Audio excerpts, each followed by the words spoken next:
وہ اندھیری رات تھی، زور و شور سے بارش ہو رہی تھی، بادلوں کی گرج دل دہلا دینے والی تھی، بجلی کی چمک کسی بھی لمحے آنکھوں کی روشنی زائل کر دینے کو تیار تھی۔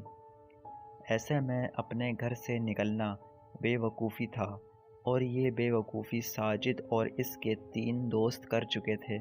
ساجد، واجد، تانیہ اور سحر ویکنڈ منانے اپنے گھر سے نکلے تھے۔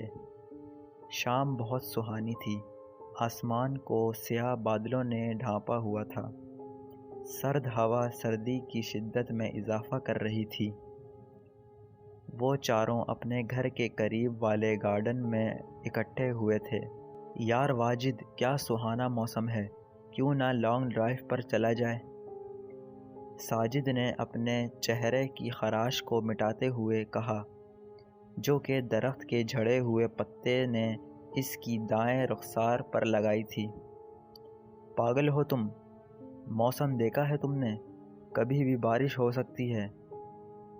سحر نے لہراتی زلفوں کو سمیٹتے ہوئے ساجد کی بات کا جواب دیا۔ اس کا مطلب ہے تم بارش سے ڈرتی ہو؟ ساجد نے ایک زوردار کہکا لگایا۔ میں ڈرتی ورتی نہیں ہوں، میں تو بس تمہیں یہ کہہ رہی تھی کہ ایسے موسم میں لانگ ڈرائیو پر جانا معقول بات نہیں۔ سحر نے وضاحت کی۔ اچھا جی، پھر تو تم بھی ہمارے ساتھ چلو۔ اور تم اکیلی رہ کر کیا کرو گی؟ تم بھی ہمارے ساتھ چلو، واجد نے کہا۔ لیکن جانا کہاں ہے؟ تانیہ نے بھی گفتگو میں حصہ ڈالا۔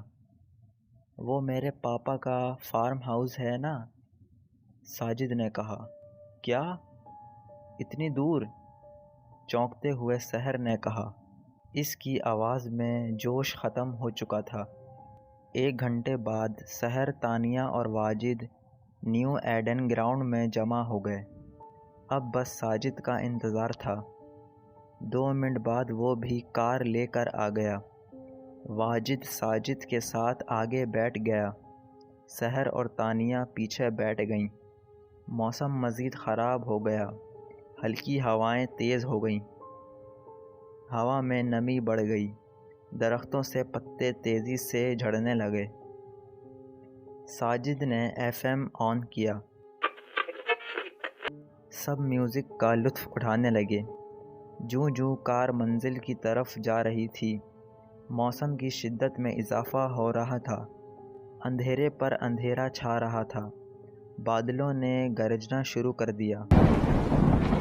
ساجد اور واجد دونوں اس موسم کو انجوائے کر رہے تھے، جبکہ سحر اور تانیہ پر ایک وحشت طاری تھی۔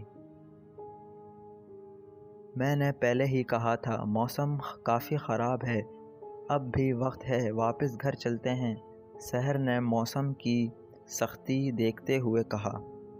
ساجد اور واجد نے اس کا ڈر سمجھنے کے بجائے اس کا مذاق اڑانا شروع کر دیا۔ 2 منٹ کے بعد ساجد نے FM پر چینل چینج کیا۔ سلو میوزک تھا۔ ایک بھیانک آواز FM سے آنے لگی۔ موسم کی شدت میں مزید اضافہ ہو گیا، بارش نے برسنا شروع کر دیا، بجلی کی چمک نے کار کی فلیش لائٹ کو ماند کر دیا۔ سنسان جنگل سے گزرتے ہوئے ایک الگ سا احساس آپ پر طاری ہو جاتا ہے، اور یہ احساس اس وقت وحشت بن کر آپ کو ڈسنے لگتا ہے جب دل کو دہلا دینے والی آوازیں آپ کا پیچھا کرنے لگتی ہیں، آپ کا نام پکاریں۔ آپ ان آوازوں سے بچنے کی ہر ممکن کوشش کریں، مگر وہ آوازیں ہر گزرتے لمحے کے ساتھ آپ کے قریب سے قریب تر آتی جا رہی ہوں، اور یہ وحشت اس وقت آپ کی جان نکال دیتی ہے جب ایک ہاتھ آپ کے شامے کو چھوئے۔ اسٹاپ اٹ یار، بند کرو FM کو، تانیہ نے کہا۔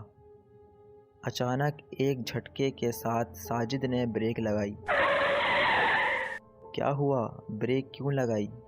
سحر نے پوچھا۔ پتہ نہیں، خود بخود بریک لگی ہے، ساجد نے کار اسٹارٹ کرنے کی پوری کوشش کی مگر کار اسٹارٹ ہونے کا نام ہی نہیں لے رہی تھی۔ یار جلدی کر، سحر کے چہرے پر خوف نمایاں تھا۔ وہ کسی بھی طرح اس سنسان سڑک سے اوجھل ہونا چاہتی تھی۔ بارش کی گرتی بوندیں، بجلی کی چمک، بادلوں کی گرج سحر کو خوف کے اندھیروں میں دھکیل رہی تھی۔ اس کے ہاتھوں پر کپکپاہٹ تانیہ دیکھ سکتی تھی۔ وہ اسے حوصلہ دے رہی تھی مگر خود بھی اسی خوف میں مبتلا تھی۔ ساجد نے کار کا دروازہ کھولا اور طوفانی بارش میں قدم رکھا۔ قدم رکھنے کی دیر تھی کہ اس کا پورا جسم تر ہو گیا۔ سرخ شرٹ کے نیچے پہنی بنیان واضح طور پر دکھائی دینے لگی۔ وہ انجن کی طرف بڑھا مگر اسے کچھ نظر نہیں آیا۔ جانوروں کی آوازیں مزید واضح ہو رہی تھیں۔ 30 سیکنڈ بعد وہ واپس ڈرائیونگ سیٹ پر آ بیٹھا۔ اس کا وجود بھیگ چکا تھا۔